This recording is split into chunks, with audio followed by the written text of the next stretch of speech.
তো দেখতে দেখতে আজ নবমী, তো আজকে বেরিয়ে পড়েছি ঠাকুর দেখতে। মানে জ্ঞান বুদ্ধি হওয়ার পর থেকে বাবাকে কোনোদিনও আমাদের সাথে ঠাকুর দেখতে যেতে দেখিনি।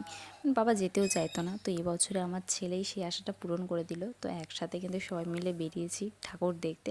তো সারা রাস্তা মানে সারা রাত কিন্তু আমার বাবার সাথেই ঘুরেছে।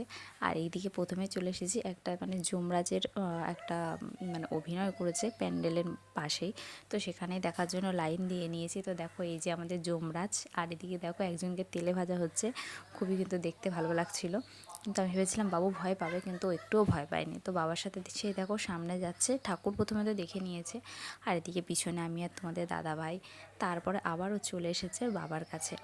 তো ঠাকুর দেখতে দেখতে অনেকটা রাত হয়ে গেছিলো, খিদেও পেয়েছিলো, বলছিলাম চলো কিছু খেয়ে নিই, কিন্তু মা বলছিল না একটু পরে খাবো একটু পরে খাবো।